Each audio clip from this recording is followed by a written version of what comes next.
So ono omukazi yena gyanabire ekyogero mu butuufu balayika ekyogero balina bye baateekamu ebintu bya Samia Suluhu okuva lwe yeerayiza tebinnabaako wadde n'akatono nti tebinnawomesaako nakabulu wadde n'akatono. So wabaluseewo olutalo mu samiti ya SADC wakati wa Samia Suluhu Hassan ne Ramaphosa owa South Africa nga kino kwegattiddwako neyali president w'eggwanga erya Botswana Kana naye yamwegaseeko nga ali ku saidi ya Ramaphosa nga bagamba nti Samia Suluhu obwa president gwe bukyatankanibwa nakati. Kino kyavudde ku ripooti esomeddwa era yakolebwa ba observers okuva mu gundi eya SADC. SADC kino njagala tujjukire nti eno ye block etwala amawanga ga South Africa naye nga ne Tanzania naye member egwa mu SADC ate negwa ne East African Community. So SADC bakola reporting ennaku z'omwezi 3 omwezi gwa November omwaka gwa 2025 guno gwennyini gwe tulimu nga twakamaliriza okuva mu kalulu ke Tanzania. So bakola report ez'enjawulo nakugambye ya African Union yo yasomeddwa dda era nga bamemba bonna tebeeyawuddemu bakkiriza nti akalulu kano ake Tanzania kali null and void tebakakkiririza. Mukitegeeza nti obwa president bwa Samia Suluhu okufuga Tanzania kino ekisanja kiyagize bukyali mu balance. Yes, bukyali mu balance. Mpozi nga banafugisa kibuli nga ba dictator bwe babeera nti bano bo kye bakola bwe balina amaanyi wonna bakusalako nabo nga tokyasobola ku accessinga services ezo eza full membership ya East Africa ya African Union, East African Community. Nenga tumanyi nti bo bano aba East African Community ababbi bano bo bakkiriza dde era bamukongratulating nga yasookera ddala yali Samia Ruto okujjako wa Rwanda yita na congratulatinga Samia Suluhu Hassan ye tumanyi ebizibu byaliko akyalina ebizibu bye n'eggwanga erya Congo byatannaba kukola kikusootinga bulungi bikyali bizibu. Yes, talinafuna budde bwa kukwata peni na lupapula congratulating Samia Suluhu Hassan naye nga owa Uganda n'owa Kenya bali bamaze bomukongratulating n'owa Burundi naye yaliwo naye Felix Tshisekedi ye teyamukongratulating kuba president bonna bali basatu bukabuka naye nga n'owa Burundi ne mukulayira kwe okwekizinga yaliyo naye kakati wabaluseewo olutalo mu SADC mwennyini nga South Africa egamba nti Samia Suluhu Hassan akaluluko tekaali free and fair tekagoberera democratic process ennyini ze tulina okukola ki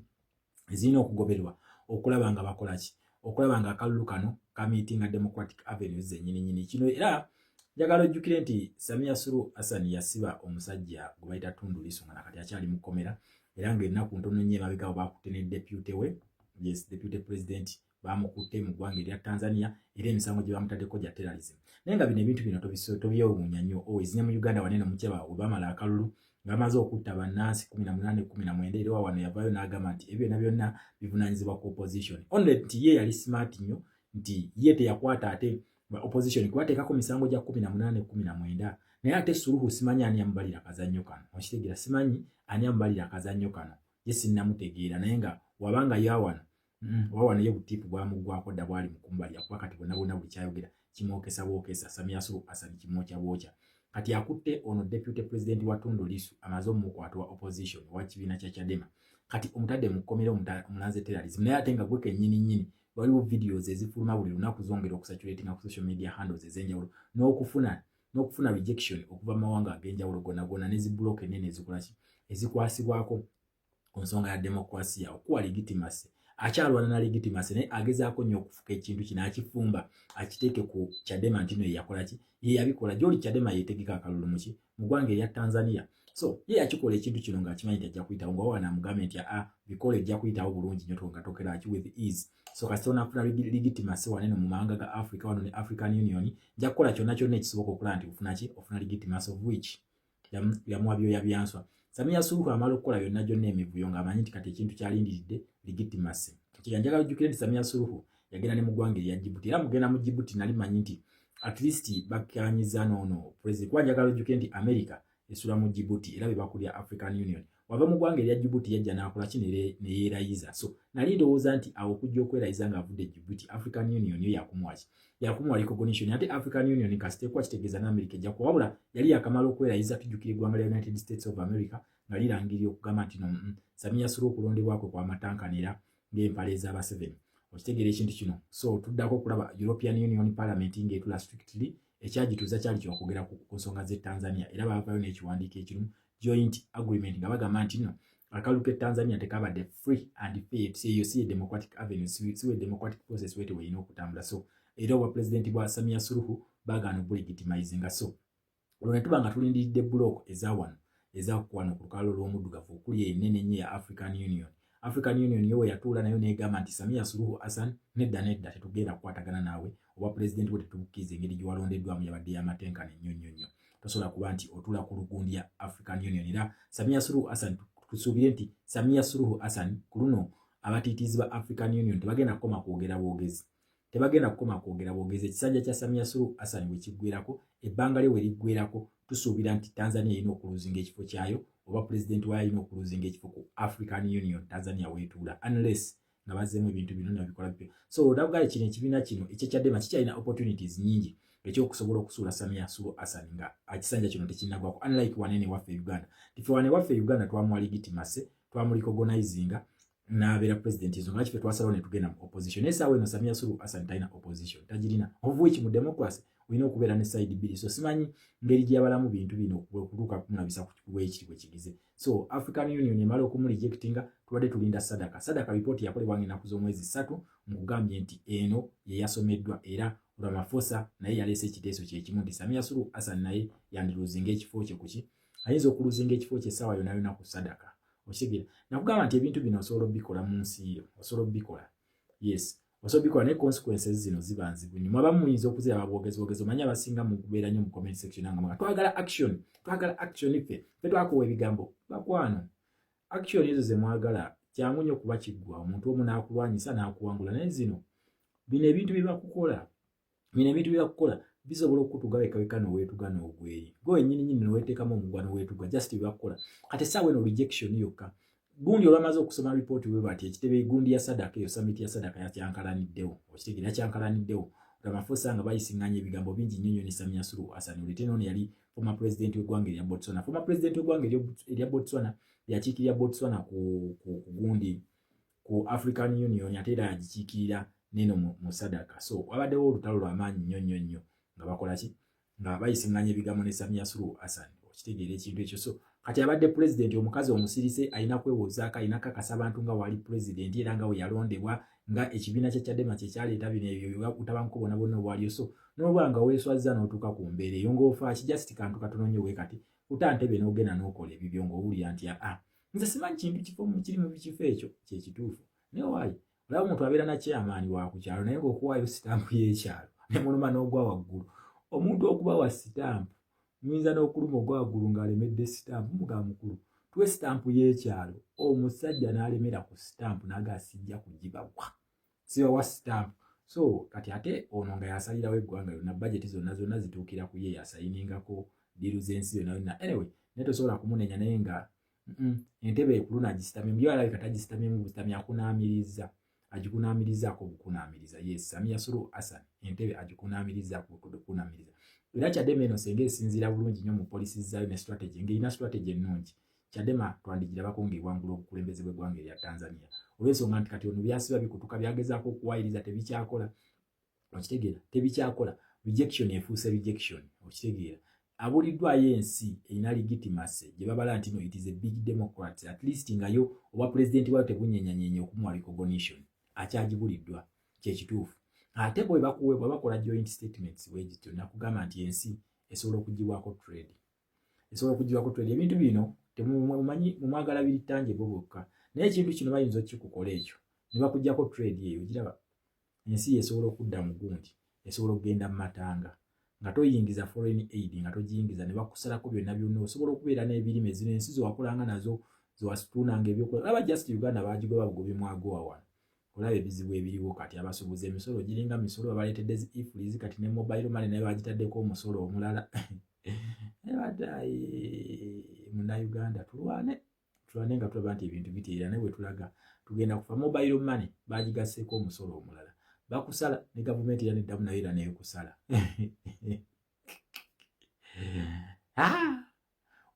kubanga bulijjo tukimanyi nti oba osindika ssente olina okusindikira tugeze nti n'omutwalo gumu bagusalako 1,000 kino kubeerako ezaabwe ne kubeerako n'eza gavumenti naye kati ebibiri bajjako charge ne bagiteeka wali ne gavumenti nejjako 10,000 kuzogenda okujja kati kitegeeza okujjayo ssente mmeka kati ku mitwalo 2 ogenda kufunako gumu kanaana ezigadde zonna nga bazibbi erina tax on a tax bali aba Airtel Money egenda basala ate naawe erezeemu eri kusaza ekikumi so bannayuganda twesabire nnyo tulwane nnyo tulabe nga tukyusa ebintu kubanga otherwise embeera yombi nnyo teyeegombesa so ddala abali mu Uganda wano naye nga abali ebwerukana akaliro kamwe mwina abantu bamwe wano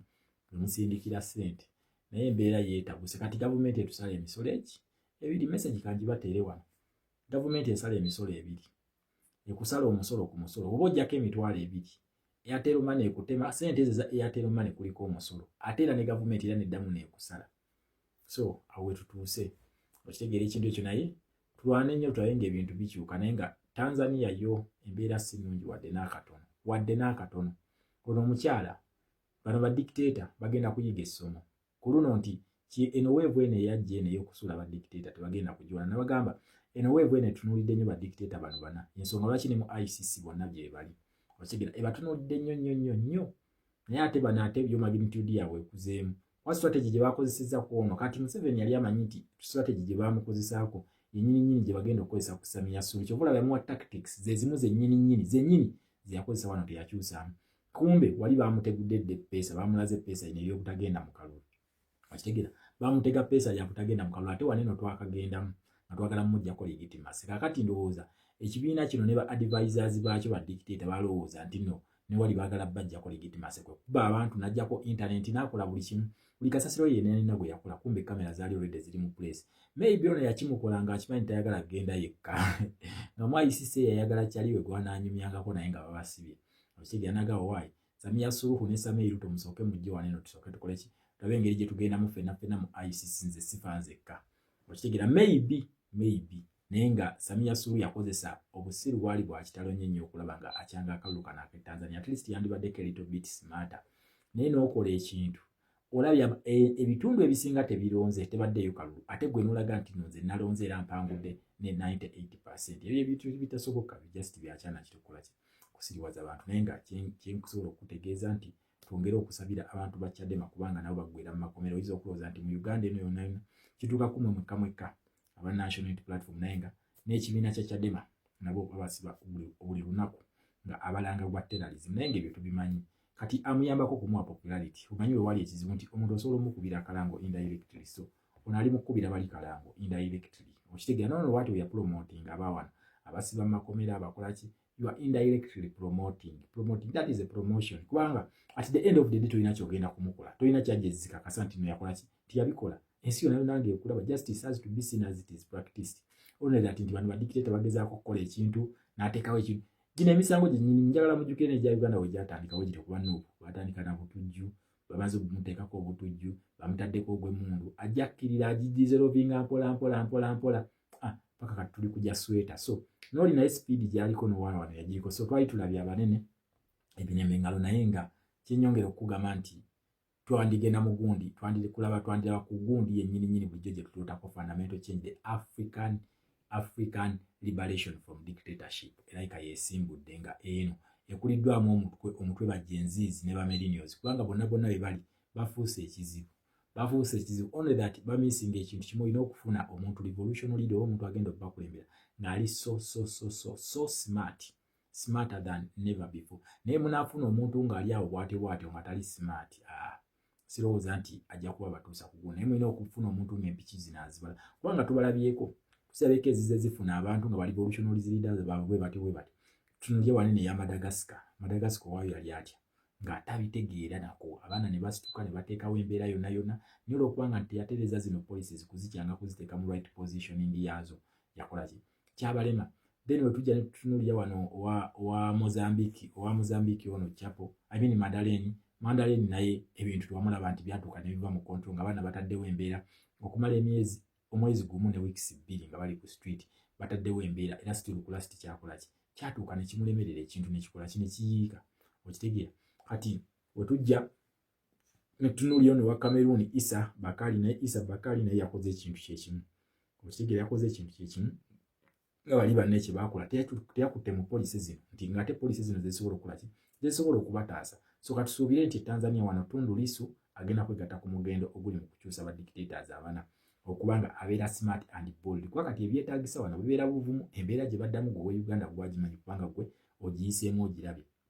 okitegeera ogiyiseemu ogirabye omanyi ekintu kyekitegeeza nti nga mudiringa n'omuntu dictator wano ate wano nno ye just wa myaka 4 naye ate mu ggwanga erya Tanzania ekibiina ekyo nakugamba bo baazimba ekintu kye bayita institutional dictatorship emaze kumpi emyaka nga 6 okuva ku independence ya Tanzania ekibiina kino kyakolebwa Julius Kambarage Nyerere be baakitandika okuva ku olwo we balina okufuga bokka olina kuba ng'oli wa kinywi wa kikoosi okusobola okolaki okusobola okufuga eggwanga erya Tanzania okitegeera ekintu ekyo kati eyaabwe kitegeeza eyaabwe enkuluko ku yaffe eyaabwe tusingako obukulu naye Chadema eno egenda kuzannya eti egundi guno egenda kuyimirira ddi kubanga buli omu alina breaking point era asobola okuyimirira nefo eno nga bano we tubabuuza ekibuuzo ekyo Samia Suluhu anaamalako kubanga bamunyeenya wansi ne waggulu left right center bali mu kukola ki bamunyeenya rejection efuuse rejection ate nakugamba nti bakapitalisti bano balaba b'ebintu byabwe nze nakugamba okola ekintu kyonna kyonna ng'olowooza oli smart naye basobola okukubisa embeera nga tebakutteeka ekintu kino baakikola Robert Mugabe we yali atuuka ne Morgan Shangalai only that Morgan Shangalai ye ate baatuuka ne bakola ki Morgan Shangalai baamuyitamu osigera ekintu n'akikasukira Mnangagwa kyaliwe Besigye we Zimbabwe ye baamunyiga nga tebamukutteeko n'akikasukira Morgan Shangalai wabula wano